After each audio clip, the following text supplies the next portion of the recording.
Well, I got one pump assembled and I got it roughly where I want it to sit. I got the tank and I got the motor. I even got my solenoid up top, and right off there, I'll show you guys once I take it apart. I did a 90 coming straight off of the high pressure port. Some people run straight out and they mount the pumps lower, which I think that looks cooler, to be quite honest with you guys. Well, I think it looks super cool when you have all your pumps down here and you could see them, you know, when you're driving behind or when the bed is down. Like, you know, they're ready to party. I don't want to do that because, for one, that's just going to draw attention, and I don't really want to draw attention with having the pumps hang down super low. So I just want to tuck them up as high as possible. And the main reason is I don't want them to get caught on stuff. As you guys can see, my truck is pretty low. I'm almost tucking 14-inch wheels, and with the new cookie cutters that I'm going to put on, I'm going to run some smaller tires. I already test fitted them, and the truck is going to drop a little bit. So my truck is already low, and it's going to be even lower. And yes, I know some people are saying to bag it and all that, which I eventually will either do bags or hydraulics. But for now, it's static and it's super low. So my driveway is extremely steep. So even when I pull out, the very edge of my bed over here smacks on my driveway. So imagine if I had my pumps hanging down over here, they would literally get caught and smack on that. So what my plan is to move them as forward as I can and as high up as I can. That way my approach angle is a little better, because if I were to move them all the way back and all the way down so everyone could see them, my approach angle would be pretty flat. I probably could mount them technically over here where the exhaust is, but that's where I'm going to mount my batteries. I just like the way that looks. Plus I think the batteries are heavier than the pumps, so I much rather have the heavier weight towards the middle of the truck than towards the back of the truck. If I can't lift up the truck from there with the racks and the camper shell and all the weight on that single bar in the back, then there's no reason for my pumps to be mounted on that, because if I were to bottom out, or if I were to go in a driveway, all the weight is going to be on that, plus it's going to be trying to drag it and bend it back. So I just want to know that my pumps are safe. So I have a little bit of an idea how I'm going to mount it. Instead of just running some bolts to the bottom and having them shear off, I'm going to mount them a little differently with some angle iron. And like I said, I'm going to move them up and forward as much as possible. Give you guys another look at what we're dealing with. You can see up here. Now that's already pretty tight up there. Right now what I'm going to do is I'm going to throw my cylinders up here. I still have to weld that. I'm going to throw my cylinders in, and then we're going to make sure that it doesn't hit that tab over there for the cylinder. So we somehow have to figure out how to mount 4 of these pumps up here. So that should be pretty fun. All right, so the plan of attack as of right now, I haven't done anything yet, but the plan of attack and what I think is going to be the best is I have this 1 by 1 inch angle iron, 1/8 inch thick, and this piece I got from scrap from Patent Steel.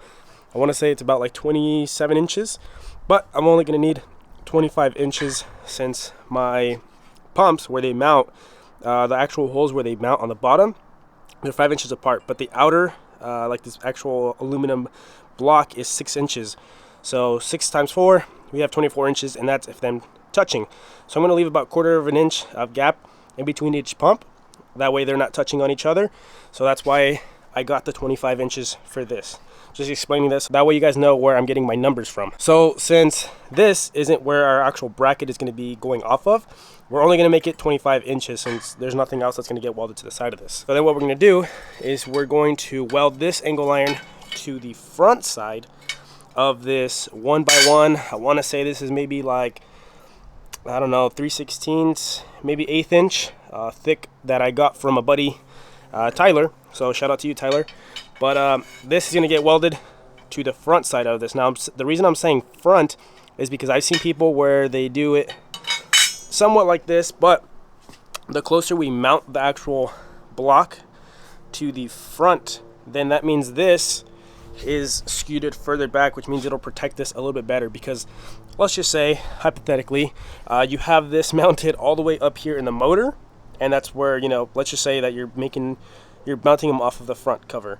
So then that part would hit the ground and it'd be fine. But when you go in an incline, this whole back of the pump, which is like 18 inches long, is more likely to scrape or get caught on stuff on the actual pump itself.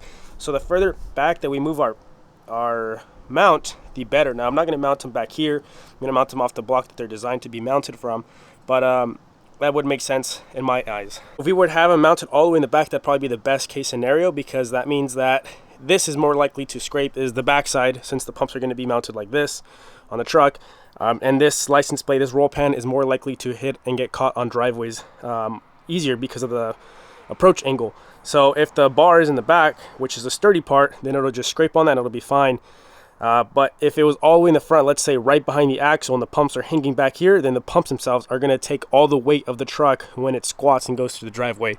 I don't know if that's a good way to explain it, but I hope that you guys kind of understand my whole theory on this. Now, if I were to mount them straight to this, and the way I'm doing it and putting an inch more of gap, it's not really going to make that big of a difference. The only reason I'm doing the angle iron is just so I can access the bolts a lot easier. I've seen people where they drill through the top of the square tube and the bottom, and they run a bolt all the way through.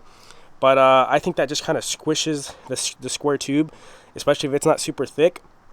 And then eventually the pumps get all weird and they don't really sit flat. So that's why I'm using the angle iron on the front, because you can't really squish the angle iron because it's pretty thin already. So there's no hollow space in between to get squished. So then this is going to get welded to the front. Our pumps are going to get mounted to this with some bolts going through and mounting straight into the holes, the threaded holes on the bottom of this block. And then we're going to cut this. I don't know the exact measurement, but we're going to cut it. And then I'm probably going to have a bunch of extra. You can see already these legs are extra on the side, so I'll probably end up cutting it about here, and then maybe I'll even use these to stand them up in a 90-degree angle, and then I'll weld these to the inside of the frame rails. This is about the direction where I want them as far as the, you know, forward or back of where they'd be mounted. The only thing with this is where I mounted my cylinders. It's kind of a tight fit to put a square tube in here because there's only about an inch gap. So if I were to put a 1 inch tube, a 1 inch square tube in there, it'd be very, very tight and pretty much touching. So that's why, that's the kind of the part that I'm trying to figure out. I would not want to do it out here, because the thing with that is the wider that the bar is, the easier it's going to get caught on stuff going in driveways. Because when you go in driveways, if you just think about the approach angle of going in kind of this angle and this angle, if you have it kind of come out here, it's going to get hung up on that little corner piece a lot more than if it were to go over here. So I'd like to make it as small as possible, as narrow as possible, and as high and kind of short, I guess you can say, as short as possible. Now this would be a lot easier if I had the bed off or if I had the rack open, but at the same time it also helps that I have the bed down, because I'm able to move it up as high as possible and knowing where the rack is going to sit. Because if I had the rack up, there's a chance that I could weld it super high, and then when the rack comes down it hits the pumps or something. So right now it's pretty good that the bed is on. However, I can't really take the bed off because I don't have anyone to help me. Another reason why I'm not raising the truck up and putting it on jack stands or anything is I want to know where the floor is from the bottom of the rack, because if I put it up in the air, I'm not really going to know how low it's going to hang and all that. So it's kind of a struggle, but I feel like this is the best way for me to do it. That way I don't run into issues down the road. I got this 1/2 inch thick by 2 inch flat plate that I have just some extra from the reinforcements, and I still have to use some of this to reinforce the frame a little bit, but it's kind of extra because it's just sitting here. So what I did with that is I just tacked it with some safety squints. I didn't even, super hard to get under here with your hood, but you can see I have it right here, and I just tacked it only in one corner because that's all I could reach. So I tacked it up there, and what I did is I marked a line to center it. Right now it's probably crooked, it's probably not how it should be. Same with this side. I tried to line it up with the upper leaf spring shackle bolt. So this is the lower one, this is the one that goes to the leaf spring, and the upper one, the one that actually goes to the frame that's welded, I try to center it with that one because I think that's a pretty good spot. After sitting there messing around with the jack and moving it up and side to side and trying to figure it all out, I think I finally figured out a perfect position. Only thing I have to do is I have to move it back 1 inch in order to put the 1 inch angle iron. But check this out, guys. I'm like super pumped on this. Check it out. Can't even see the pump. If you get up under there, you could see it a lot better, but look at that. Like, you almost can't even see it. So this right here is the factory leaf spring shackle. This is my bracket, so it's about 1 inch longer. So this is gonna hit for sure. I've never really hit these before because when it squats that bad, these tend to go up a little. But I'm pretty certain I'm gonna hit these. But I don't think I'll have problems with my pumps, because right now what I did is I angled them a little. You can see there's a little bit of gap right here. So my pumps, instead of sitting level, I tilted them like this, because that way, for example, it'll match the truck a little better. And the reason that they do them like this is because if you went straight like this back portion would get caught on driveways. Back to the whole approach angle that we were talking about earlier. So if the pump started here and went level, which is level would be pretty much where the tip of my finger is, the approach angle would be just that much, not where the truck is. So now that it kind of follows that shape, I doubt I'll smack the motor over here in the front, because the only thing that could potentially catch on that is a super big speed bump that'll be about as tall as the bottom of the bed, which if I go over a speed bump that big, there's no way that the bottom of the frame over there is going to even allow me to go into something that big.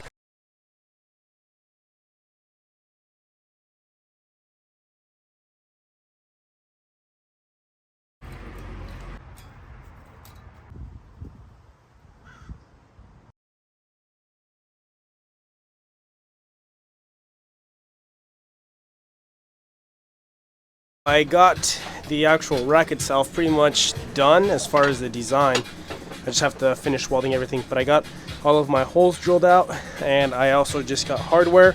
So now what I'm going to do is I'm going to put the motors on all of them in order to make them a pump, because right now it's a tank and a motor, and these are just tanks. So what I'm going to do is I'm going to put them all together. I just threw this on up here, that way I can figure out my height. So what I'm going to do is I'm going to kind of try to assemble them as most as I can. However, I'm not going to put the return on, because the return is just going to go from this solenoid to wrap around with the little hose. So it shouldn't really move it up too much. And if anything, I can move it around down with the hard line or something. So I'm not really concerned about that. But what I'm going to do right now is mount the motors on that and then mount these onto the bar. That way I can tuck it up as high as possible when they're mounted on this. It's going to be super heavy to try to pick up, but I'll figure it out. Once I move it up to where I want, then I'll tack it in place, take the pumps off, and then burn this into the frame. I only have the two outer pumps mounted because that's where I think I'm going to run into issues, because my cylinders are right here on the side. The inside, I don't think I should have too much of a problem. Now, I would like to throw them on, but it's just too heavy for me to lift it up alone. It's going to be falling over, and I really don't want to damage these nice shiny pumps. So I'm only going to put the outside. I'm going to put this whole solenoid system over here on the top. That way I can get my height and make sure that it clears the bottom of the rack. And then I'm just going to tuck it up as high as I can and tilt it forward as much as I can to get the back end to tuck in more. Show you guys how I have them mounted though. You can see they're barely peaking. You can see the green bar in the bottom. That's the bottom of the base that I built them on. And you can only see about half the pump. Oh man, this is literally a perfect position. They don't really hang that low. Obviously they do hang low because my truck is super low.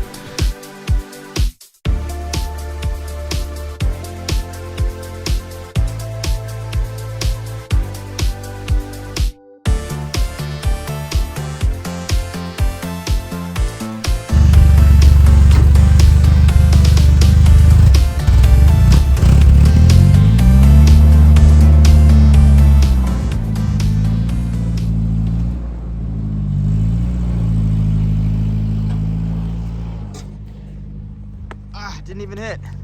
All right, well there we go. We got the pumps all mounted.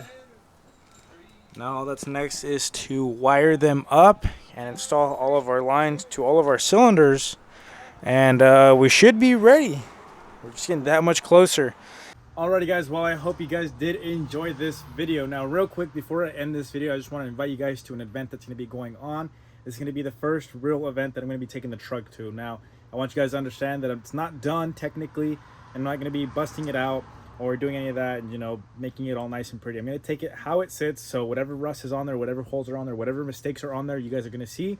And I want you guys to see all the mistakes. That way, if you guys see something, you could point it out and tell me, you know, what happened here.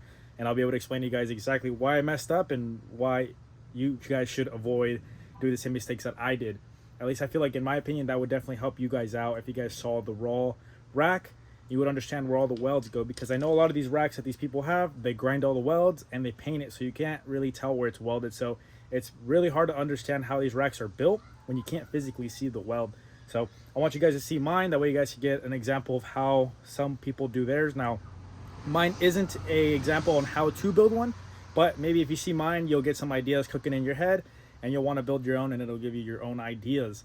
But it's definitely cool to check out my truck, check out all the other racks on the other trucks, and just check out a bunch of mini trucks. So this event is going to be going on at the Shakey's Pizza. I believe it's the one on Whittier Boulevard. I don't have the address on me, but I will post a story on my Instagram. So if you guys are watching this, it is September 10th. It is on a Sunday. And I believe it's from 12 p.m. to 5 p.m. So it's going to be at Whittier Boulevard. I'm going to take the truck out there, hopefully take my dad, take a couple buddies out there. And then once the event is over, then we're probably going to cruise up and down Whittier Boulevard, which I think would be really cool, having a bunch of mini trucks go up and down Whittier Boulevard. Now the event is the Danny D Memorial event. Now it was going to be a couple weeks ago, but we had Hurricane Hillary come into California, into Southern California, and kind of scared everyone, and all the parks canceled and didn't let us have the event. So now that we're back up, New Minis is going to be having it at the Shakey's off of Whittier Boulevard. So you guys will see the flyer. I will post it on my story on my Instagram. So if you guys want to see that, I do have the Instagram down in the description below. That way you guys can check it out. But I hope you guys did enjoy this video, and I hope to see you guys out there this Sunday, September 10th. Later, guys.